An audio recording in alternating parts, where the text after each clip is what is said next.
Welcome to Sociology of Gender. Uh, I hope you find this class to be interesting and valuable to you. It also, of course, as you might imagine from the title, be somewhat challenging. Uh, and so I want to, from the very beginning, say I'm not deeply invested in changing your ideas or beliefs about gender. This is a sociology of gender class. So we're going to be looking at it through the sociological perspective and a very large number of theories. This book is very, very deep, this text in theory.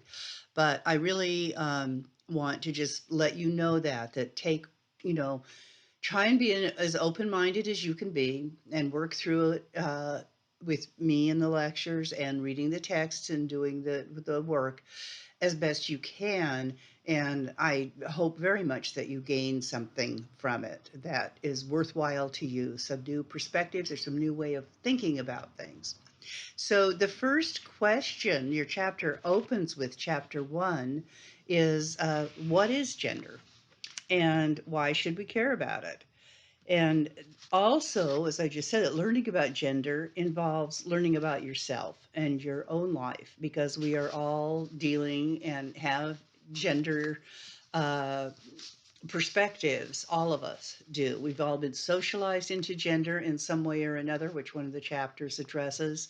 And we come from families and religions and political viewpoints that deal with gender. So it's an all encompassing subject. And certainly in today's world, it's also extremely controversial.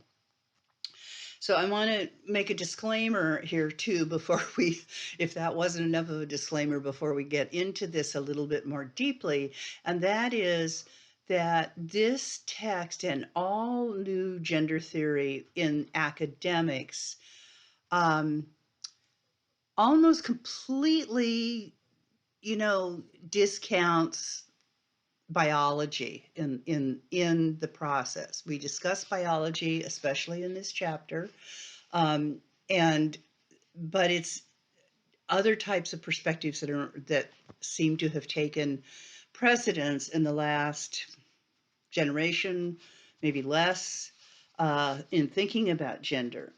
But there are aspects of biology that are extremely important and influential. And so in this first week, I put up a film for you, a short film, about how uh, in utero the differentiation of male and female occurs.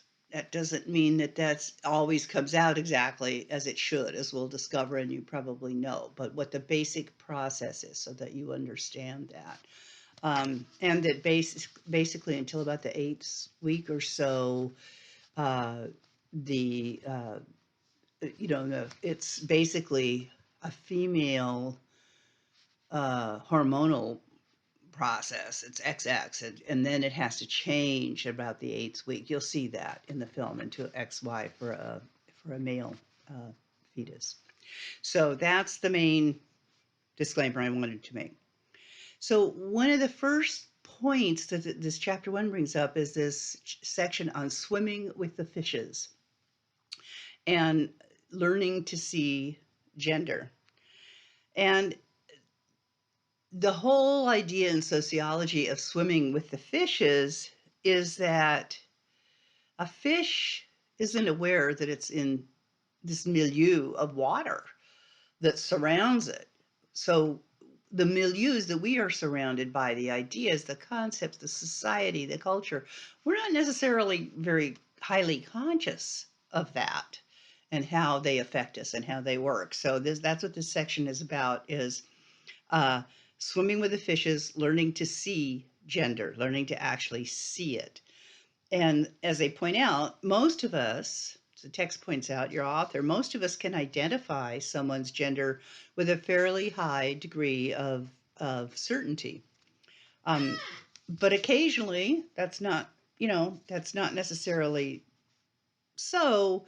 Uh, and so but in general, most often we're pretty good at what's called gender attribution. In other words, we can look at someone and we can attribute maleness or females to them generally. Okay, gender attribution, which is reading clues that people present in order to decide. And those clues that people present to us help us to decide whether someone is a man or a woman. Even if we're just dealing with these two categories, of course, we can leave out a lot of people, and we'll discuss that later. Now, all of this is unconscious. We're not consciously doing gender attribution in our mind about, is that a man or a woman? What kind of a clue is that? It's all of a piece. It just is happening in the process. So in this chapter, what we're going to do is explore those clues, whether they're really gender, and how useful or not it is to put people into gender categories in the first place. This chapter is also going to explain what is meant by seeing gender, as we talked about. It's more than just identifying gender. If you're just identifying gender, it's the fish swimming in the water. You're not really thinking about it. Seeing it is a very different way of approaching it. So there's two important points here about seeing gender. How gender works isn't always obvious on the surface of social interaction. And once again, the metaphor, the fish swimming in water, means that gender is like water is to the fish. You don't notice it that much because you just take these things for granted. It's so completely a part of our milieu, how we have been socialized to think about gender, how we see and view people in gendered ways. So it's just the way it is. It's the norm, right? Okay. So next, let's consider this, okay? And that's what the next section is gender, the binary, and the social construction of reality. Now, if you've taken a previous sociology class, you know about the social construction of reality. It is one of the most powerful concepts in, I think, any discipline. The textbook, your textbook definition of the social construction of reality, and think about those words, the social construction / building of reality. So the textbook definition is the use of background assumptions and life experiences to determine what is real. What a sociologist would say is, if you believe something to be real, then it's real to you. Doesn't mean that it's really real, right? In a factual way. If you believe that it's real, you're going to behave as if it's real. You're going to act on the idea that it's real. Okay? And here are some great examples I use in all sociology classes. If you've taken one from me before, then you've heard these. The gold standard, okay, versus paper money. Our money is worthless, the paper money. We went off the gold standard in 1933. Prior to that, first of all, the coins were all silver, whatever, no little sliver of copper in between in some of them. So the coins were the actual metals of the value that they were, nickel, right? And silver, of course. And the paper money was backed up by gold, which was stored in Fort Knox. We went off the gold standard in 1933, so it now is called fiat money, F-I-A-T, not the automobile, but the fiat. A fiat is when you say something is so, it's so, right? So it now is money that we, use. We work hard for it and we spend it, but it's basically only money because we all agree it's money. We all agree it has some value.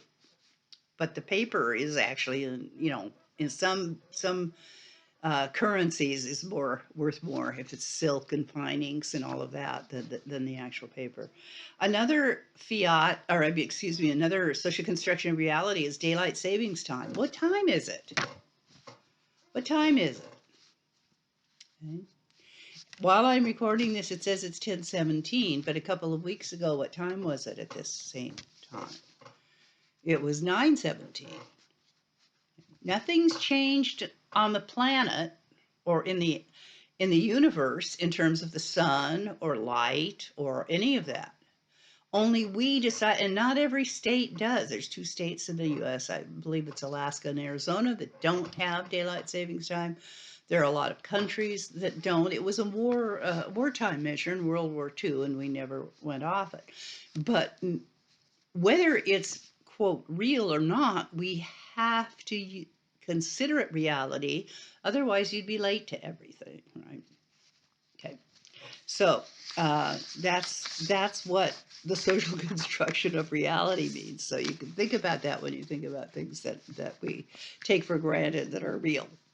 And a good way, as I said earlier, is the Thomas theorem. A good way to understand this is if you believe something to be real, the consequences will be real. If we define situations as real, then the consequences of that definition will be real. So let's get to gender with this, okay? In places like the United States and many others, uh, people believe that there are only 2 types of people, right? Women and men. And that's called gender binary. Binary means 2. Okay? Most people believe, and particularly in Western industrialized nations, that this is natural and universal. In reality, of course, as you'll learn if you don't already know this, it's just one of the many possibilities in ways of organizing and understanding gender categories. You might love this idea that until about the 17th century, but going back to the Greeks, originating in the Greeks, there was a one gender system. That was the dominant system. Okay, so instead of 2 inherently different types of people, women and men, there was one type of person, male, and the lesser inferior version of that one type, which was, guess what, women.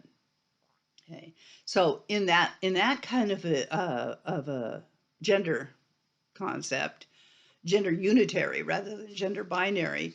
So in that kind of a hierarchy, of course, men were at the top with women, slaves, eunuchs, and dwarves below them, and then children and animals and that type of thing, or female children, certainly. So for the ancient Greeks and other cultures where this system was dominant, women were merely lesser versions of men. So the other thing to understand here, an important thing, is that regardless of what culture you're in, the existence of gender variant categories in many cultures are also socially constructed. It's not just ours that are socially constructed, but in all cultures, gender categories are socially constructed. And gender variant categories are systems that actually formalize in some way the social roles and the identities that reach beyond the binary. And therefore they allow for more than 2 gender categories. Many Native American tribes, for example, include what's called a two-spirit role. It's also known as berdache, which was a French word, so that's not used as much anymore. But I put up some photos of two spirits for you, some historical photos for this week. A two-spirit role in Native American tribes was a child who was assigned male or female at birth, but who can choose to live as a different gender.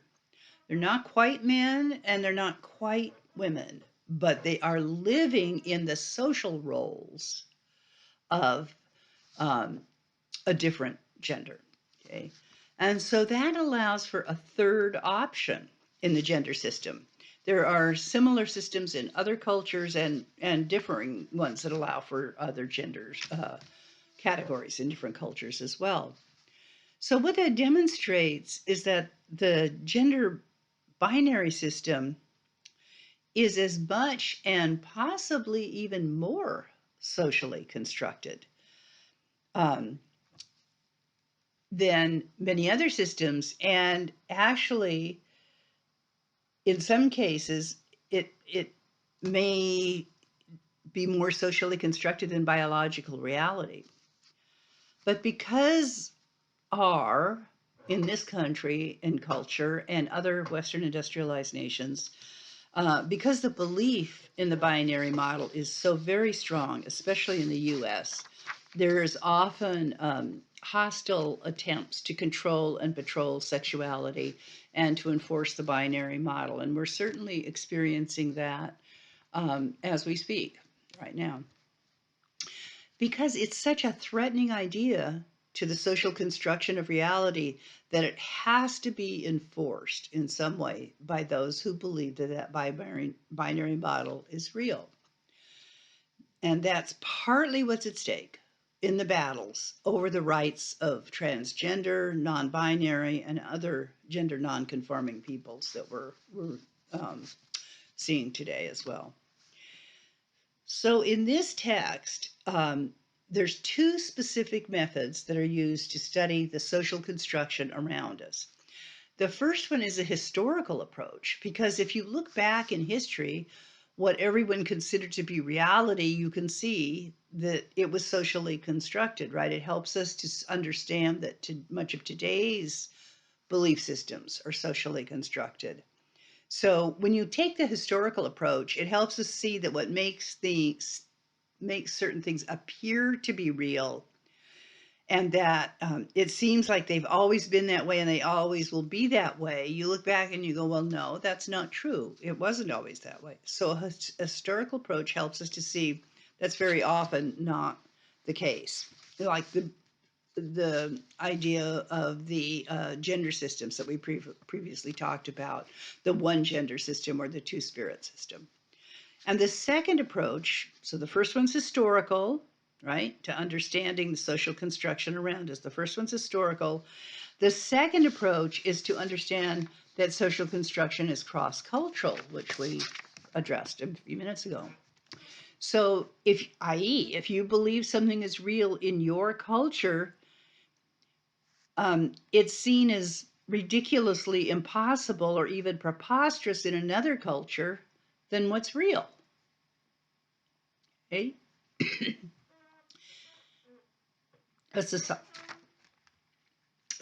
Excuse me just a minute. Sorry about that. I had a coughing fit, so I'm back now. So once again, looking at other cultures' social construction of reality can help us see that even ours are social constructions of reality. So for an example, is that around the world, racial categories vary greatly. So for example, in Latin American countries, members of the same family can be categorized in different racial groups based on their skin color. So your sibling might be considered black and you might be considered white. Racial categories change from culture to place, culture to culture. So what does that mean about the reality of these cultures? In some American states, historically, the one drop rule. If you had one drop of black blood, you were socially constructed to be black. It didn't matter what you looked like and nothing mattered. It was one drop of black blood, and that did it. So, gender and intersectionality, how does that work? Intersectionality, as most of you probably know, includes other dimensions and categories. So if you're studying race, you can't just study race. You have to just look at gender, social class is huge, that type of thing. So gender and intersectionality includes all of that. Race, social class, sexuality, age, ability, and we're going to do a deeper dive into this in chapter 2. But for now, it's important to know the way it draws attention, looking at intersectionality in relationship to gender. It draws attention to the variations and the contradictions in people who are in different social categories and how they experience gender. A white, very wealthy woman does not experience gender the same way that a white, very poor woman does. And you can also apply that to males, of course. I'm just giving an example. So, and if you get that, then of course it helps to avoid statements that relate to all men or all women, and instead ask questions about which women and men, looking at age or race, for example, or disability, or a variety of other things. Also, of course, privileges are different for different groups. We're always gendered and raced, classed, sexualized, and embodied at the same time. All of us have all of those categories and intersections in our lives, but they play out in very different ways depending on the details of those categories. Now let's look at sex or gender and what's the difference. Okay, well, I'm sure you already know this, that sex is biological and gender is cultural and social.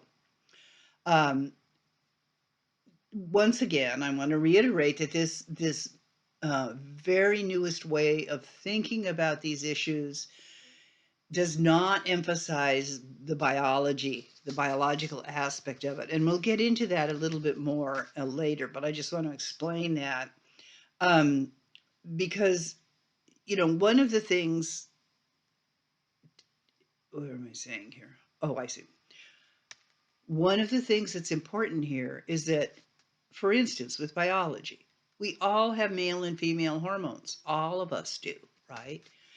And when I used to teach in class, I'd put up a straight line across the board and put male at one end and female at the other, and X's all along, saying, where we all are a different place on this line from male to female. Not only that, it changes through our lifetime. As we age, women women's female hormones decrease, which means that the male hormones that are already there have more emphasis, and the opposite happens for males. So aging has a huge difference. And our bodies change, don't they, based on that, with aging and hormonal change. So the biosocial approach combines biosocial biology and the social aspect, socialization. And so what it means is the study of gender that focuses on the social construction of gender and how gender is constructed across historical times and places. But as we just said, there are limits to this social construction because of the biological reality of male and female bodies, which is called one of the differences is called sexual dimorphism. Sexual dimorphism is the idea that sex marks a very strong distinction between males and females. It's the idea that there are two discrete, extremely separate male or female bodies, and that you can only be one or the other and never both at the same time, which now in modern times, we know that that is not true. When you're born, someone, usually a doctor, decides whether you're a boy or a girl. And what that's called, it actually has a formal name, is gender assignment. However, biosocialists don't believe that our sex category is the only thing that determines how we interact with the world. Because for them, gender is constructed onto the differences that we call sex. However, they do believe that there are two basic kinds of people, females and males. But don't the majority of us think this? Well, then, how do you explain, or, what do you think about transgender and non binary people? Where do they fit in?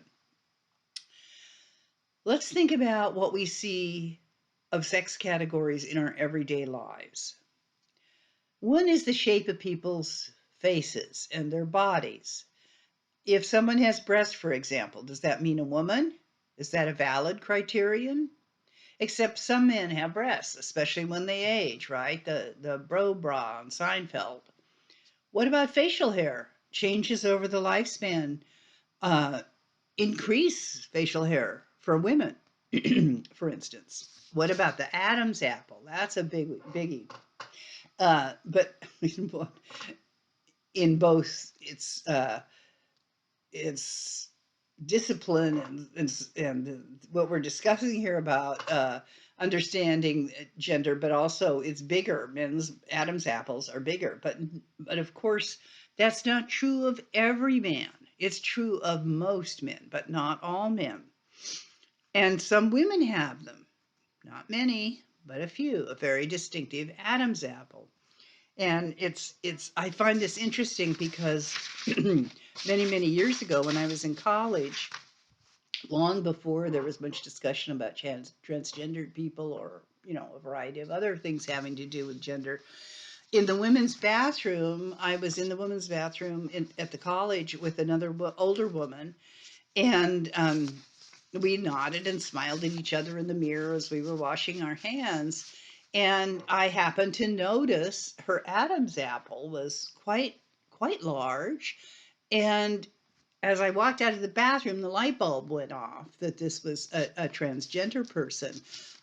So there are these differences. And now, apparently, in sex change operations, people are shaving their Adam's apple and that type of thing, which sounds awful. But at any rate, so there are differences, but they're not 100% across the board. Okay. Now, if we look at a strong social constructionist approach, what it does is it states that both sex and gender are socially constructed, that the categories called female, in quotes, as your book does, and male, in quotes, are in reality much more complicated.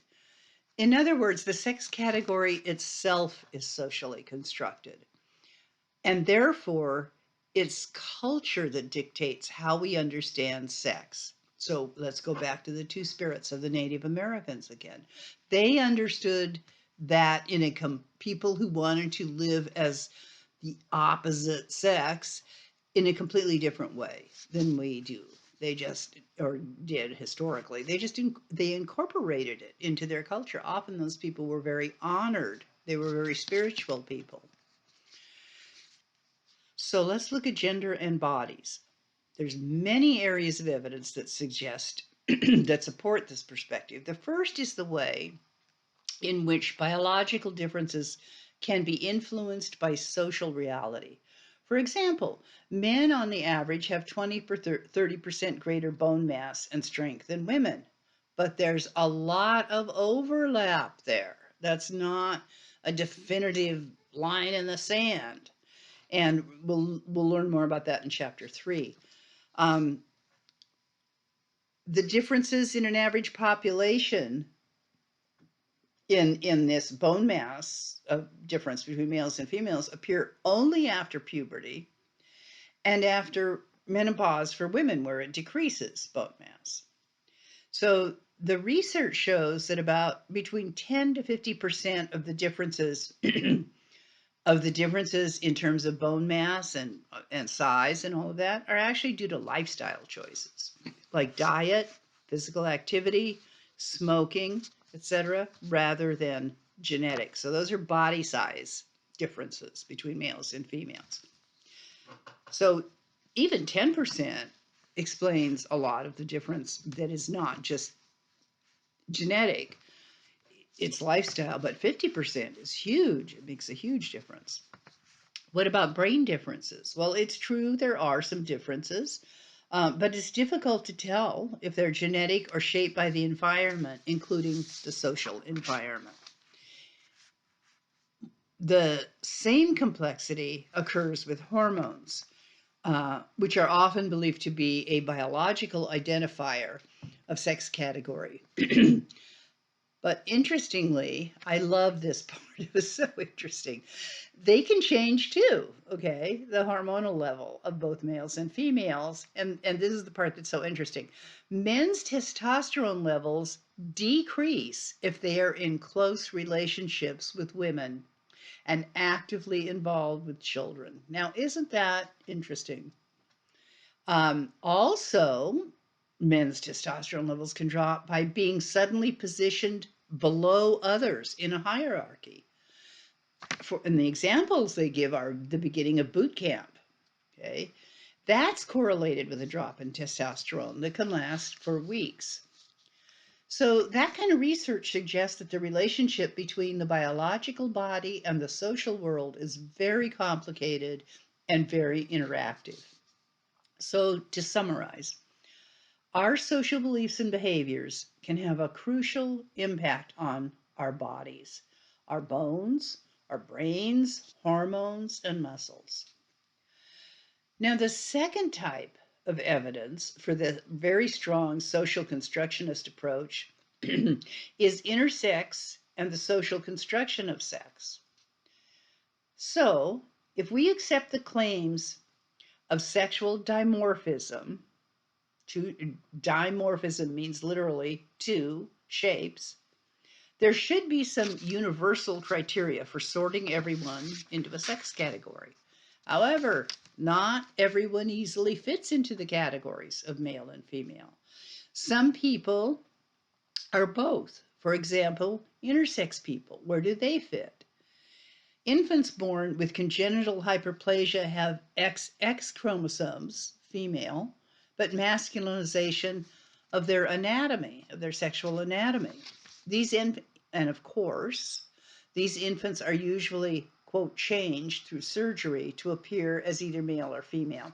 I've included the story of David in this week, so you can read it. A very sad story about that kind of change that was done when he was an infant. There are a wide variety of, another point is that there are a wide variety of variations of external anatomy, of hormones, internal anatomy, or chromosomes that are outside the range of the typical male and female binary. And here's another interesting point. I did not know this, and I don't know that the research has been done on this until quite recently, but intersex variations are expected to be about 1 1/7% of all births. They're more common than albinism. Albinism is a genetic defect, if you want to use the word, a difference that creates all white hair and very pale skin and very pale eyes. And you're born with that as an infant. So it's intersex people are more, they are born at a higher rate than that. So in the example they give you is in a city of 300,000 people, 5,000 would have intersex variations. Now, what about hormones? Sex hormones are not differentiated until the children reach puberty. Post-puberty, there are wide variations in the presence or absence of sex hormones. People with androgen insensitivity syndrome have testosterone, yeah, but they can't metabolize it. And so they develop some female characteristics at puberty. Is the presence of testosterone then a good measure of who's a man and who's a woman? And we're going to look at Caster Semenya, the athlete, in another chapter too, about that occurred too, African athlete. So to go back to this section with androgen insensitivity, you've got the male hormones, but your body can't use them or metabolize them. And so it changes many of your what would be male characteristics look like female characteristics, okay? So but if you looked at just the hormones, you would say that's a male, okay? As we have learned, men have XY chromosomes and women XX ones, but people with Turner syndrome, for example, have a second sex hormone, making them XO, while those with Klinefelter syndrome have two X and a Y, XXY. So there are very many variations of how this all comes down on a biological level. So now let's talk about transgender people and the social construction of sex. So there's a third type of evidence for a social constructionism, and that's transgender people. which is a very broad label, including a variety of people who seek to change, cross, or go beyond culturally defined gender categories, or to not express gender at all. And we're going to explore all of that in another chapter as well. What's the historical and cultural evidence? Well, for one thing, as we've already talked about, sex categories have varied across time and place. And they're a fourth type of evidence. So remember the Greeks with their one sex model, the Native Americans with their two spirits. There's many, many, many other cultures and other types too. So as we learn more about other cultures, we see that the binary gender system isn't universal. Now we're getting to a really key issue here, which is, as the section is titled, sex or gender. Is it sex that we're talking about here, or is it gender? The debate is ongoing. From a strong social constructionist perspective, it's always about gender. Because from that perspective, there's really no such thing as sex. You do not have to believe that. I'm not suggesting that this is one idea, one theory, okay? You pick and choose from all of this and think hard about it in an analytical way. That doesn't mean that biology doesn't exist, what they're saying, that it's always gender. Doesn't mean they're not foolish enough to think that the social constructionists, that gender doesn't exist, or that biology doesn't exist, or that people don't have bodies that are different, or that they don't have differences in their anatomy, their DNA, their sex hormones, and other biological realities. But aside from all the biological realities, for a strong social constructionist, these biological differences, here's the key point, they don't line up with the categories we have created and labeled sex. Therefore, once again, from this perspective, most of the time, the text refers to gender rather than sex categories. Women and men rather than males and females. So there, I want to say a word about strong social constructionism. There's a chart comparing these ideas on page 11, which you should really look at because it's very succinct and clear. It compares the biosocial viewpoint and the social constructionist viewpoint. So it's acknowledged by the author of the text that a strong social constructionist viewpoint is a concept that it's very hard for most people, that there are not two kinds of distinguishable male and female bodies. But because of course we have physical bodies. And once again, what the social constructionists say is that the problem is our categories, male and female, don't actually describe the reality of those physical bodies. So in other words, from this perspective, our ideas about what sex categories should be actually limit what the real and actual biological reality is.